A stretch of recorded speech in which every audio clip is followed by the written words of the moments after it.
Okay, I think we can start. Good morning. Welcome to another edition of On Topic. This is the Bloomberg Opinion show in which we unpack major news with the help of our columnists and experts from around the world. My name is Bobby Ghosh. I'm your host from New York City, and I'm delighted to be joined today by my colleagues from Berlin, Leonid Bershidsky and Andreas Kluth. And obviously, there is no bigger news at the moment than the strange events of the weekend in Russia, where there was a mutiny that didn't quite work out as a mutiny. To quickly recap, Yevgeny Prigozhin, the head of Wagner Group, the mercenary army that Putin often uses as his shock troops, raised the flag of revolt. Putin went on television and denounced him as a traitor, accused him of treason. Prigozhin's forces were making advances towards Russia. There was some actual fighting. Russian helicopters were shot down. And then, quite abruptly, Prigozhin turned around. We were told that Alexander Lukashenko, the dictator of Belarus, engineered a kind of truce. Prigozhin has, we're told again, moved to Belarus. For how long and with how many people, we don't know. But the mutiny, for the moment, seems to have ended. This has been perplexing for audiences around the world. But I want to start, Leonid, by asking you, what are Russians making of all this? Well, a lot of people, when this was actually going on, a lot of people were um, obviously confused because Prigozhin is not particularly famous. He does have a network of Telegram channels with a combined audience of about 1 million people, but these are people who are, actively engaged, and they follow the war news all the time. But most of the Russian population has no idea who he is. So, when your local governor says there's some kind of armed force coming down the highway moving toward Moscow, or even if you live in Moscow and the mayor tells you, Monday's going to be a day off because there's, something weird going on, and we're announcing a counter-terrorist operation here in the capital. A lot of people are just, they really don't understand what's going on. And then Putin comes out and makes a 5-minute speech where he doesn't name anyone. So that is even more confusing. And only the sort of the seriously engaged segment of the Russian population really understood that Wagner has mutinied, and you obviously saw the videos and heard the voice recordings that Prigozhin released on Telegram, and the sort of the so-called patriots, the ultra-nationalists, immediately condemned this as a coup and as a stab in the back during an enemy counteroffensive, which it basically was. A lot of the propagandists just went silent because they couldn't make out how to behave. They didn't get any orders from above. So Margarita Simonian, the editor of RT, didn't post anything on Friday or Saturday about this whole mutiny, and she only started posting today. They needed same goes for other propagandists like Vladimir Solovyov and all these people who work for the government. They didn't really get any clear instructions, so they didn't say anything, which actually added to the general confusion for the sort of the apolitical part of the Russian population. Right. And Andreas, you've written a column that's up today arguing that, no matter how much he tries to control the message here, Putin's been exposed by these events that he. Toast is maybe putting it, we don't know if he's toast or not, but he made a bunch of obviously huge strategic mistakes just by invading Ukraine and everything else he's done, but he made some specific mistakes even in that address on Saturday. By the way, as far as I know, as we're speaking here, he has not been seen anywhere since then, unless it just happened recently.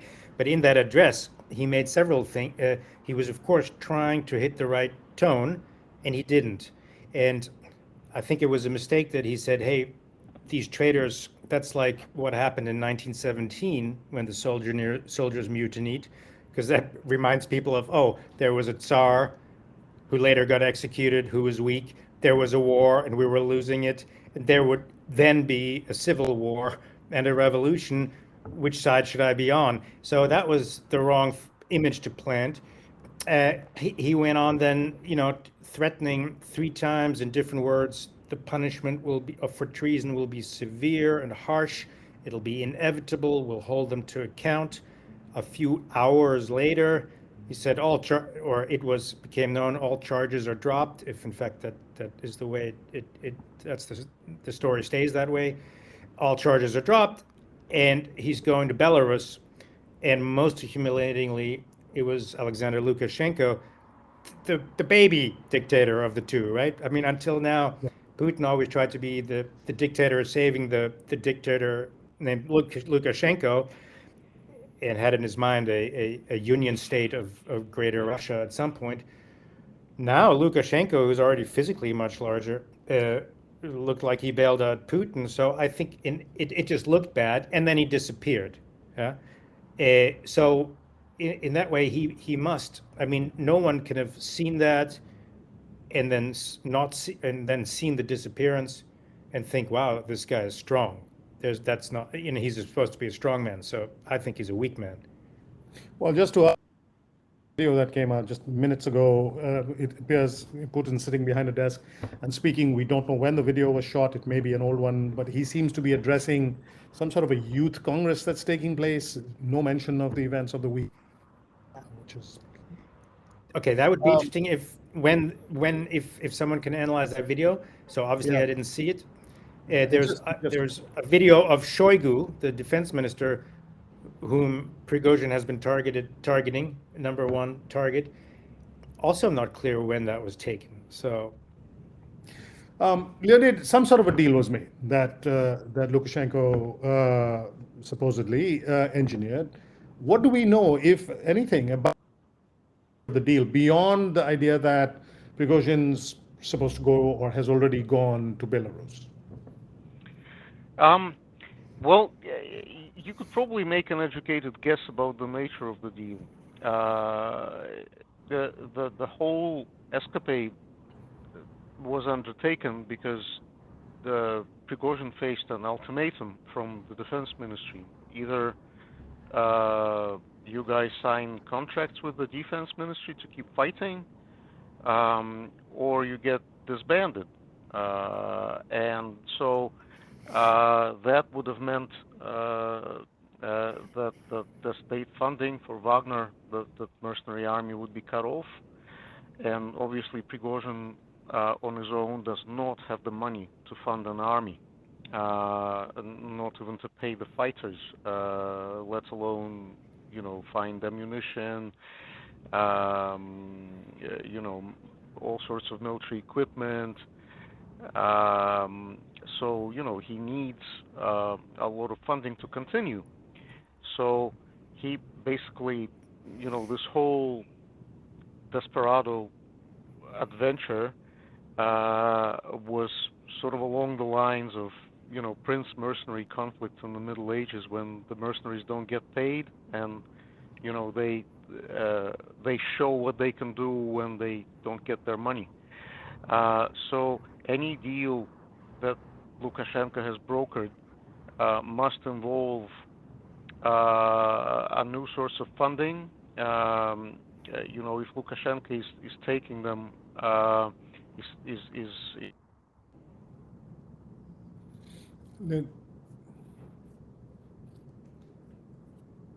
Right. Andreas, for the wider world, this was a moment of certainly in the West, a moment of Schadenfreude, enjoying Putin's say. But now that the mutiny, at least for the moment, seems to be, has anything changed in the battlefields of Ukraine? Has a needle moved at all? Not really. The counteroffensive was underway sort of one quarter. In other words, they haven't committed their full brigades yet in Ukraine. And of course, to the extent that the Russians are distracted, that always helps the Ukrainians. But it's an open question, and it's interesting. You could go in terms of analysis both ways. Putin looks weak. Will he regroup? Will he lose it or not lose interest, but will he withdraw?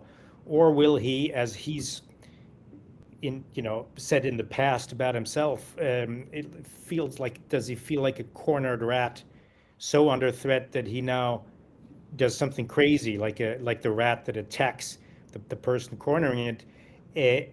It is noteworthy that it is clear to me that it was the Russians that they recently bombed, exploded a dam, and that they also recently, according to the Ukrainian intelligence chiefs and President Zelensky, mined, in other words, wrapped explosives around the cooling systems of the nuclear power plant, which the Russians are controlling. So if he feels he's so under threat that either he has to withdraw or something, but he adopts a scorched earth strategy, then that could mark another escalation from his point of view in Ukraine.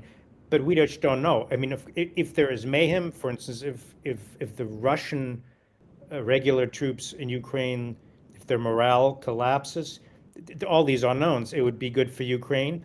But it could. I think it's a moment of danger because it's just completely unstable. And the last 8 hours have shown us just that we actually have no idea what's happening. Just Saturday alone were U-turns, every hour. So I don't know. I on balance, I'm hoping that it is good for Ukraine in the counteroffensive and that it'll succeed more as a result of this. Leonid, at the end of the a mutiny like this is only likely to succeed if a substantial portion of regular forces support the mutineers, if a substantial portion of the public supports the mutineers, if people around the czar or the man at the top, if important people around that person sort of switch sides, if you like. None of those things actually. No, nobody, but also nobody made a serious move to fight for Putin. The Chechens said we're willing to. Ramzan Kadyrov said he's willing to go out and put down the mutiny in Rostov, but the Chechen fighters never showed up there.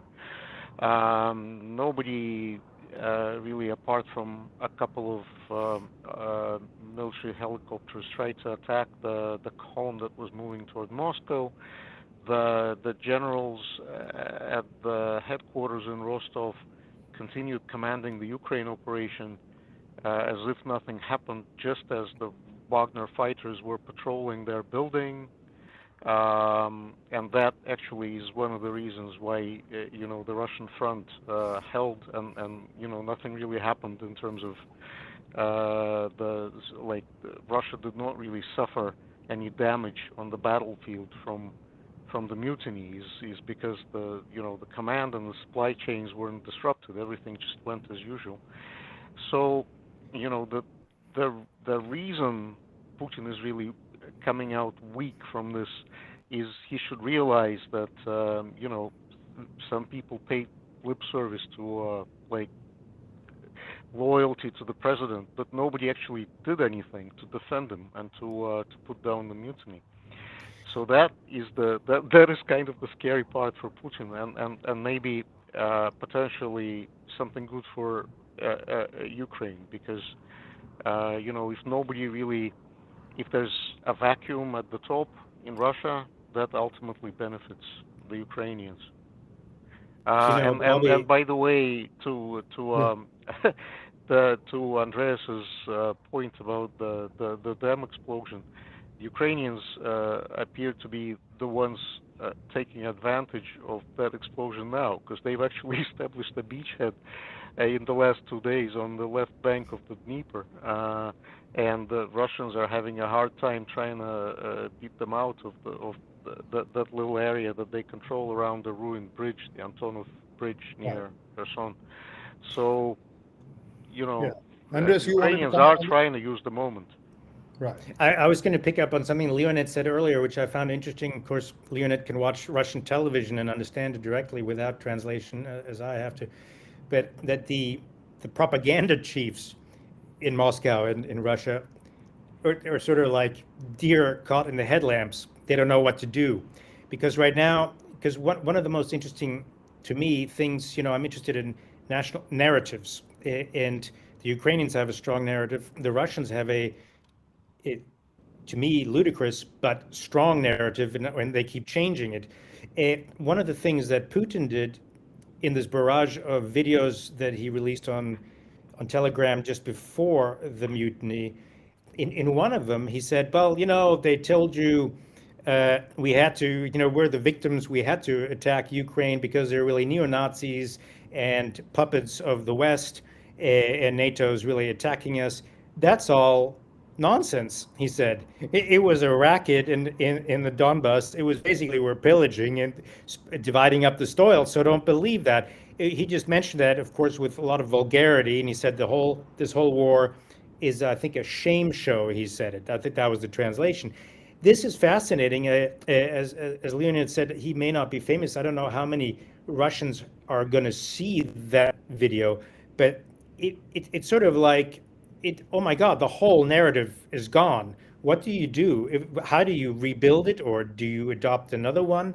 Exactly what story are we going to tell from now on? If the major warlord, the hero of Bakhmut, just said it was all nonsense. Yeah. You pointed out that this sort of very redolent Prince mercenary uprisings from the Middle Ages. There's a long history of failed uprisings, and when an uprising fails, there is almost inevitably a night of long knives. Sorry to use mix up the cliches, but there is a reckoning, and there's a purge that as well as the institution that rose up against the high command. Are you expecting to see that? Should stay away from windows and high floors? Well, in this case, there's since nobody publicly supported Prigozhin, and nobody actually did anything to help him, just as nobody did anything to help Putin. They were just basically watching from the sidelines as the whole thing unfolded. There's not many people who would be marked for a purge. Prigozhin himself, obviously, he stuck his neck out pretty far, and Putin did say he was a traitor. Like from Putin, this is the ultimate crime. He's said repeatedly throughout his career that the only thing that he cannot forgive is treachery.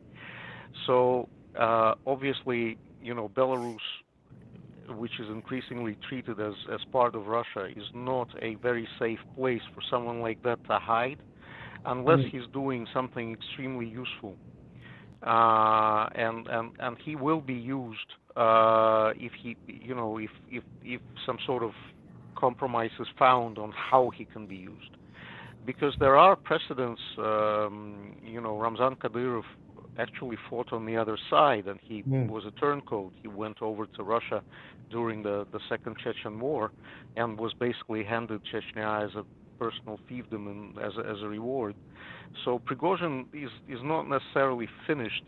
If he keeps talking as he has, and saying these things that Andreas just mentioned, I kind of think then he needs to stay away from open windows, especially in Belarus. But if he finds a way to make himself useful again, he's not necessarily, uh, not necessarily dead man walking. And what does this mean for Wagner worldwide? I mean, for years now, Western governments, the Biden administration among them, have been wringing their hands a little bit about Wagner's growing influence in Africa, the association with Eastern governments. Um, how would their potential clients and their existing clients around the world have viewed the events of the weekend?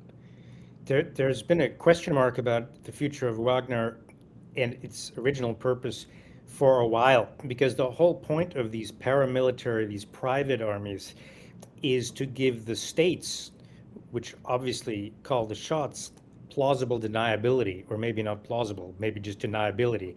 So Russia has for a long time said, oh, because Syria and Africa, the Sahel region, places like Central African Republic. I think you've written a column recently about this as well, Bobby. Yeah. But all these countries that you know so well, from Sudan to Mali and Chad, what he does is they sell their violence services, which is what it is, to the highest bidder, in return for the right to mine and sell diamonds, gold, other local things, and to get rich. And of course, the Kremlin liked this because they're trying to do various things, have influence in that region, but also turn it into basically a strip of human hell, so that people, for instance, migrate north to the European Union and undermine its stability that way. So there's a lot going on, but that has not been plausible for a year. That everyone now knows Wagner, it was an arm of the state, and now, as Leonid said, they're gonna be forced to sign up with the defense ministry anyway. So but there are other paramilitary organizations that Russia has. So I think Wagner, and I'm wondering, there's a lot of personnel in Africa. I don't. It's just one of these many question marks. They must all be wondering what is going on. Is Prigozhin still our boss? Do we take orders from him? I don't know. And as a result, their African contractors, the paymasters, must be wondering what's going on. I wonder if it's an opportunity for the West, where we might go in and talk to them and say, do you really want to keep doing business with these people? Yeah, I think it's definitely an opportunity for the Biden administration. There's been some effort over several months to try and persuade, at least in the Middle East, there's been effort to persuade the UAE and Egypt, both countries have sort of, shall we say, fought shoulder to shoulder with Wagner in places like Libya. There's been an effort to try and stop associating with Wagner.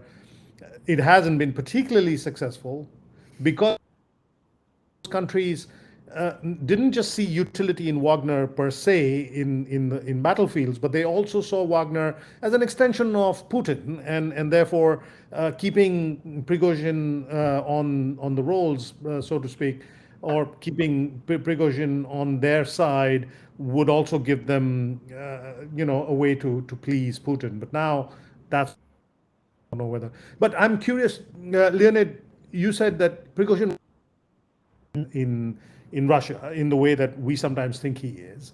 How known is Wagner, and how would the events of the weekend have affected the overall image of the institution? The Wagner's ability to recruit, not just from the prison system, of course, but generally the Wagner's recruit from the Russian population. How would all that been affected? I saw some pictures of recruitment posters being torn down, reflecting the sort of changing reality. Well, Wagner is actually better known than Prigozhin, precisely because they advertised and they recruited quite actively. And they actually sold merchandise online. You could buy a Wagner T-shirt or like a hoodie or something with the Wagner logo. They did build this, quite successfully, this image of these Superman macho mercenaries, with big guns who have a whose life is much more fun than working in a factory. So they do have more of an image than Prigozhin personally. And even though the recruitment offices were closed during the mutiny, because the local governors, were cautious and told them to shut down, took down those posters, the online, the shopping sites stopped selling the merchandise. Now the recruitment offices are open again in a number of regions, and he's because no orders have come down from the Kremlin to shut them down, he's continuing to recruit. I don't know exactly where the people he recruits will actually end up. Will they end up in Ukraine? Will they end up in Belarus or elsewhere in Africa? Wagner hasn't exactly been outlawed as an organization. Any deal that Prigozhin has made for himself, he's made for himself personally, not for Wagner as a group. Very much associated with him, at least abroad. Though it's the perception is that he created this from scratch. The leadership was sort of his. His people. He's in all the recruitment videos that we've seen from prisons and so on. Is there a number two? Are we aware of any chain of command within Wagner? Somebody who might take over, or is it more likely that it'll simply be absorbed under? Wagner is called Wagner for the call sign of the second in command, Dmitry Utkin. Okay. He's a former special forces lieutenant colonel, a desperate cutthroat who actually led the raid on Moscow.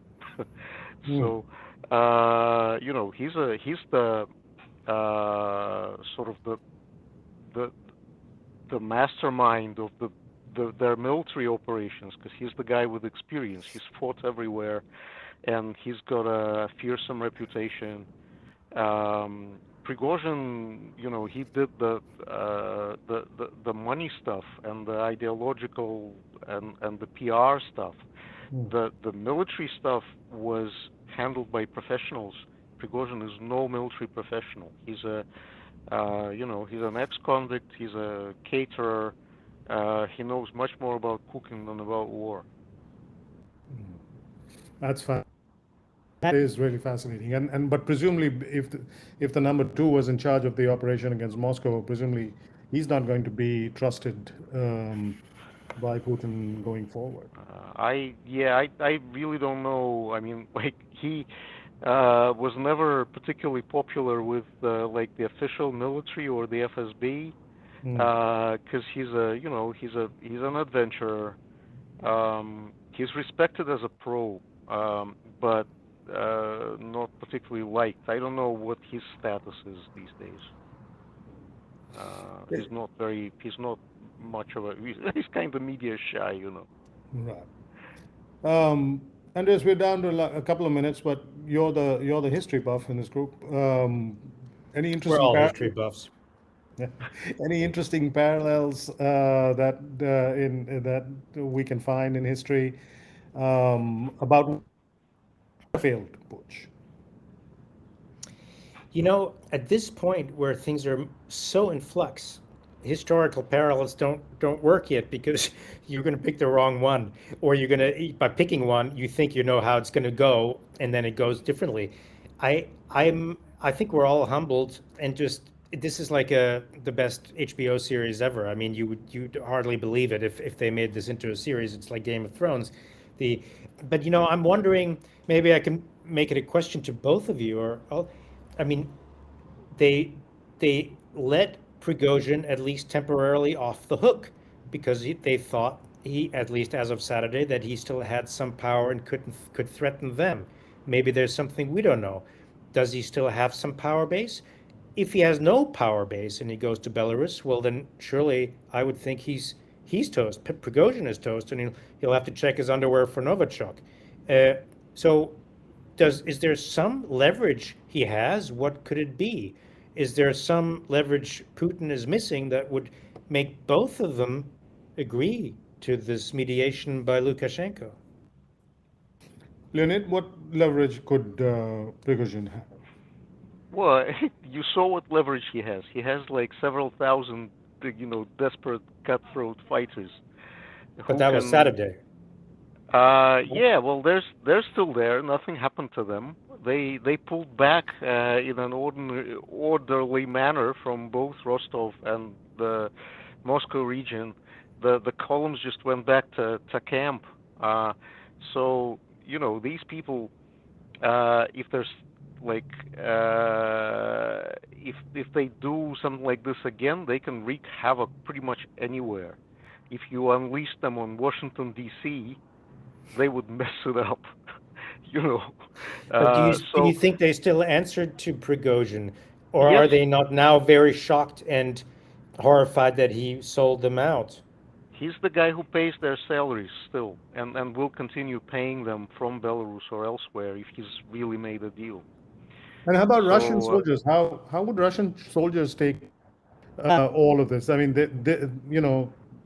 there wasn't a great deal of battles going on, but the Wagner forces did bring down at least one helicopter. They've killed Russians. They've got Russian soldiers' blood on their hands.